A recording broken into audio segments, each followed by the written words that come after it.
Jumping is scary. At times it's going to feel like it's an uncontrollable tumble. But let me tell you this. You'll sit there with that parachute on your back, all them skills you got, and you'll have it packed away and you'll never get cut up. But if you do not jump, you will never soar. If you don't jump, I'm telling you right now, you'll never know. I would jump. Should take a chance. Now, somebody once said you can take all the money in the world out of the hands of everybody, out of all the wealthy people in the world who are really successful, give it to other people. It wouldn't take too long. Those people would have it back in their hands. It's not because they're manipulative. It's because they have a standard. The reason people don't put themselves in a position to fail, the reason people aren't patient, is they value other people's opinions too much. You have to monitor your self-talk. Monitor your self-talk. If you go around tell people, oh, I have a horrible memory, I'm not smart enough, I'm getting too old, fill in the blank. Take those 3 magic words and live them. Raise your standard. If you fight for your limitations, you get to keep them. You gotta be willing to do it afraid. See, you might be waiting for the fear to stop. I should leap afraid. You chose to withdraw because you were afraid. You're actually tougher than you think. You never knew that, and maybe you didn't want to take on the responsibility. People are rewarded in public for what they've practiced for years in private. Stay on guard to your mind, because your mind is always eavesdropping on your self-talk. Your mind is always eavesdropping on your self-talk. Rather die leaping than on the edge figuring out how to get the courage to leap. Okay, I'm going to go make this happen. I'm going to go make this much money. I'm going to transform my kids. I'm going to create the ultimate relationship in my life. I'm going to transform my body, whatever it is. And then you don't have strong enough reasons and you don't use it. You don't follow through. It's because you didn't back up your standards with what makes those standards real, and that's rituals. You constantly remind yourself, after every defeat, after every setback, every time you get knocked down, I've got a saying, if life knocks you down, try and land on your back, because if you can look up, you can get up. See, a lot of people, because of failure, they stop believing. Let me share something with you. You will fail your way to success. So many times we're waiting. I'm waiting. 8 out of 10 millionaires have been financially bankrupt. You will fail your way to success. It doesn't matter how many times you fail. It doesn't matter how many times people tell you that you can't do it. It doesn't matter if you don't have a dime in the bank. You will fail your way to success. What's the standard they hold themselves to? And then what are all those little rituals that add up? Because think about it. Success and failure are not giant events. They don't just show up. You don't just suddenly become successful or suddenly have this cataclysmic event that makes you fail. It may look that way, but failure comes from all the little things. You're just kind of waiting. You're waiting to get everything in order. You're waiting so that everything is in you, it's together. You're waiting to not be afraid. You're waiting to have the courage. You're waiting to have all the money. You're waiting. You've got 5 seconds, and that's it. Today, 5 seconds gone. Talk yourself out of it. It's failure to make the call. It's failure to check the books. It's failure to say, I'm sorry. All the results in your life are coming from your rituals. Rituals define us. Knowing that you're never going to feel like doing all the work that it takes to have this business be everything that it possibly could. And all those little failures day after day come together until one day some cataclysmic event happens. You blame that. That event happened because you missed all the little stuff. And when you want to do it right and you want to wait till you're not afraid and you want to wait till you have it all together, oh, you made it about you. Again. See, Nelson Mandela did it. He just did it not knowing if it were right. Mahatma Gandhi just did it not knowing if it were right. Mother Teresa just did it not looking for affirmation or confirmation. Is this right? Martin Luther King did it not even knowing if it would happen before his life ended. What are you waiting on? Are you willing to do it afraid? Are you willing to do it knowing that you got so much work to do to get it better, to get it more perfect? But are you willing to do it inside your imperfection? Do you realize that in your imperfection, you're perfect for the job? Little bite-sized steps. Little things you do each day that after you do them, you get so much momentum that it's easy to succeed. You're not overwhelmed. You have these victory day after day after day on little things. The brain is going to screw you over. The brain is going to go into autopilot. The brain is going to tell you it doesn't feel like doing things. Raise your standard. From the moment that you have the idea, from the second you have that idea, you've only got 5 seconds to take action. Otherwise, it's gone. There's only one rule when it comes to productivity. There's only one rule when it comes to success. There's only one rule to getting everything you've ever wanted. And here it is. You're never going to feel like it. Ever. In any area of your life that you don't have what you want, whether it's the amount of money, the amount of people on your team, the amount of sales, the amount of trips for your family, if you only did the things that you don't feel like doing, you'd have everything you've ever wanted. The cave you fear to enter holds the treasure you seek. You have these victory day after day after day on little things. If you went through Ultimate Edge, I'm sure you learned about the hour of power, or the 15 minutes to be able to be fulfilled, or 30 minutes to thrive, where you literally just condition your body and emotion with a couple little rituals. So it doesn't matter what's going on in your world, you feel that strength, and it's not fake, it's not some pump up, it's coming from inside. I believe is even more important than intelligence. Intelligence is so important, but there are a lot of very intelligent people that never maximize their capability. How many know somebody very smart that can't fight their way out of a paper bag? Say aye. So intelligence is so valuable, but hunger is even more. And if you come to a program like this, I know the hunger is there. But the second thing it requires is a massive amount of energy. Because what I've found in life is many times people have the ability to do things. They know what to do, they just don't do it. And a big part of that is energy. So when I was back there feeling the energy, got the music, it's so quiet in here. You're being quiet right now. Most of you are doing what you've done most of your life when you went to an education environment. And what is that? You're now learning the way you did when you went to a 20th century school. In a 20th century school, what do we learn? The bell rings, and what are you supposed to do? Immediately report to your what? Position. And when you get to that position, you're supposed to sit down and start a conversation with the people around you. Is that right? You're supposed to initiate. Is that right? No. When you went to 20th century school, you were taught, sit down, be quiet, be passive, wait till someone tells you what to do. Today, if you wait for someone to tell you what to do, if you don't talk to your neighbor, you're out of business. Who's with me here? Say aye. So I'd like to change this, because how many of you in this room have ever gone to an environment where you learned something that you thought was really, truly valuable? No one sold you on it. You personally thought, this is really something that could change my business, change my life. You were excited about it. But when you went home, you literally never applied a bit of what you've learned. Who's ever done this before? Raise your hand, say aye. Oh, come on. If you're not raising your hand, you lie about other shit too. Raise your hand, say aye. Who's done this more than once in your life? Say aye. Who still feels intelligent? Say aye. So we're all smart people. Why would smart people learn something, get an environment like this, and then not maximize it? It's because we've all been conditioned by our traditional education, which was designed back in the 19th century, 20th century, where you're designed to get a job, where you were supposed to report at a certain position, someone told you what to do. Basically, it was an assembly line. Today, that's not true. So I like to break out of that, because research shows if you sit and listen to me passively like you are right now, you're being very nice, smiling, nodding your head, being sweet. I appreciate it.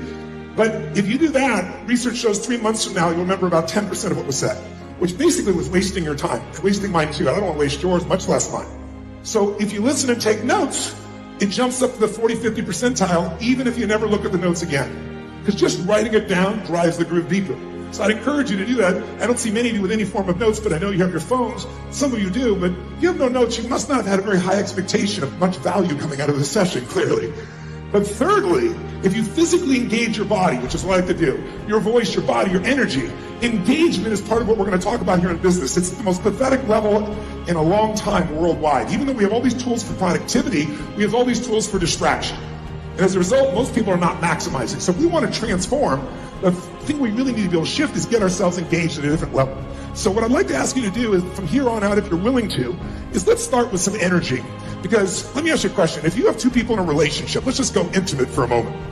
And you have two people, and both these individuals are really, they're in a magnificent state of mind and emotion. Their life is going beautifully. They're happy as could possibly be. And they enter a relationship, two really happy people. What's that relationship going to be like? You tell me. If you know nothing else, what kind of relationship is going to be if you got two people in a great peak state? Tell me, what's it going to be like? Now, if I'm having a soliloquy, you won't get anything out of this. I'm asking you to answer the question just so you refer back to me or affirm. I'm doing it because if you sit passively, you won't remember anything. But if you activate your nervous system by raising your hand, by asking questions,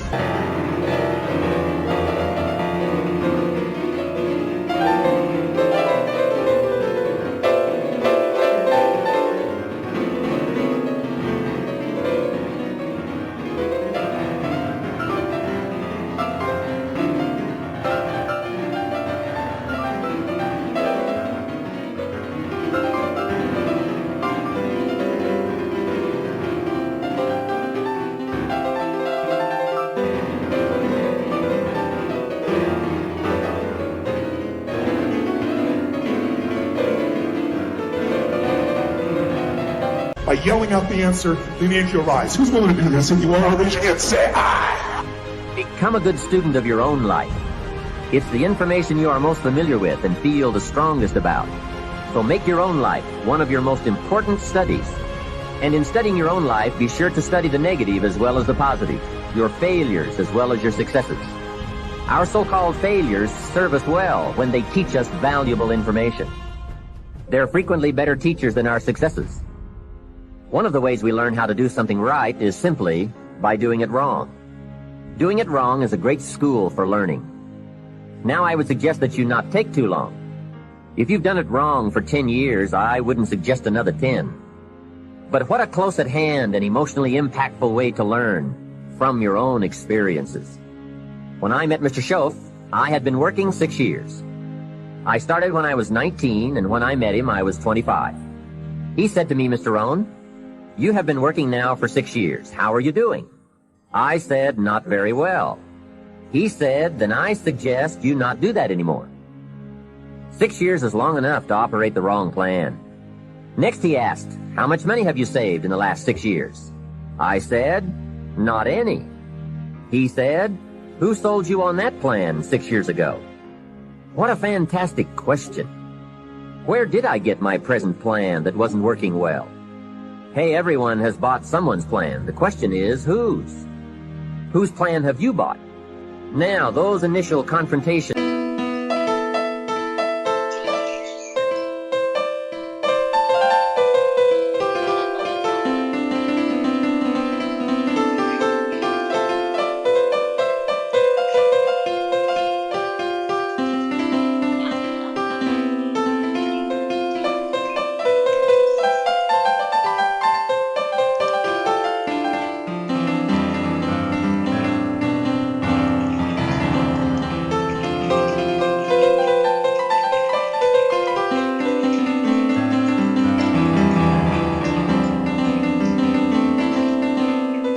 as you come to grips with your own past experiences may be a little painful at first, especially if you have made as many errors as I did.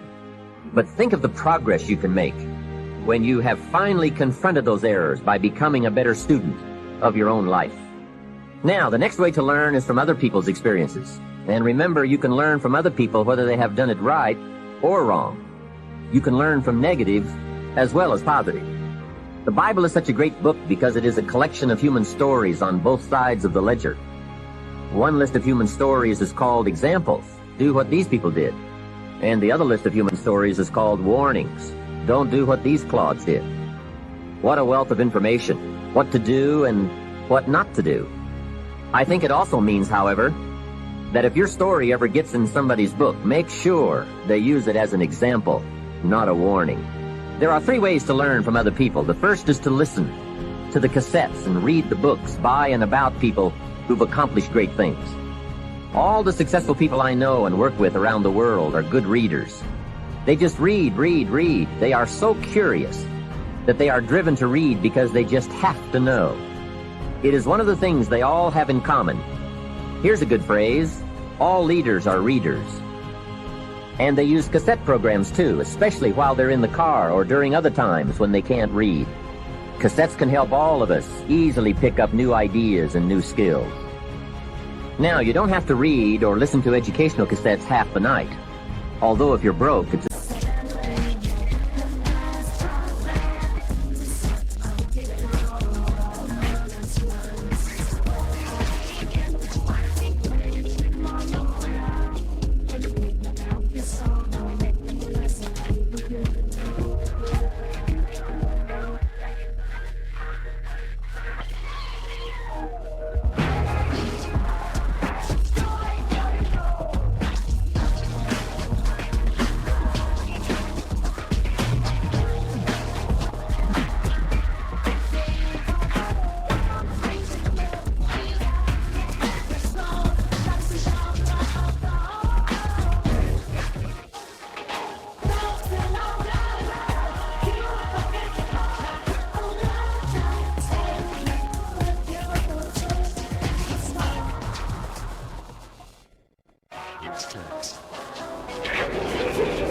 good place to start. But here is all I ask, just 30 minutes a day. That's all. Stretch it to an hour if you can, but at least 30 minutes. Half rich isn't bad. 30 minutes. Hear or read something challenging, something instructional, at least 30 minutes a day. And here's the next key. Every day. Don't miss. Miss a meal, but not your 30 minutes. Hey, you can get along without some meals, but you can't get along without some ideas, examples, and inspiration. There's a Bible phrase that says, humans cannot live on bread alone, or food alone. It says the next most important thing to bread is words. Words nourish the mind. Words nourish the soul. Humans have to have food and words to be healthy and prosperous. Make sure you have a good diet of words every day. I told my staff one day, some people read so little they have rickets of the mind. And also remember, to properly feed the mind, you must have good balance. Don't just read or listen to the easy stuff. You can't live on mental candy. Here is a thought. Why not call good books and cassettes tapping the treasure of ideas? That's it. Tapping the treasure of ideas, like you're doing with this program. And if somebody's got a good excuse for not tapping the treasure of ideas for at least 30 minutes every day, or spending the money and getting the books and cassettes, I'd like to hear it. Some excuses you wouldn't believe. I say, John, I've got this gold mine. I've got so much gold, I don't know what to do with it all. Come on over and dig. John says, I don't have a shovel. I say, well, John, get you one.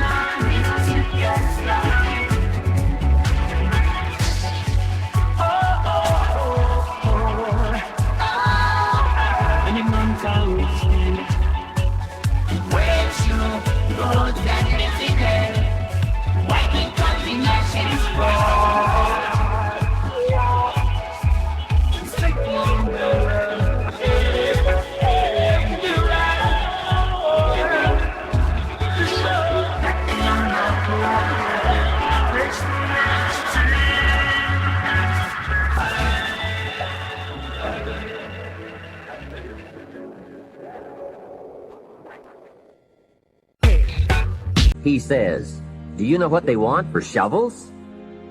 Hey, invest the money. Get the cassettes and books. The best money you can spend is money invested in your self-education. Don't shortchange yourself when it comes to investing in your own better future. Mr. Shoaff got me started on my library when I first met him. He said to me, become self-educated.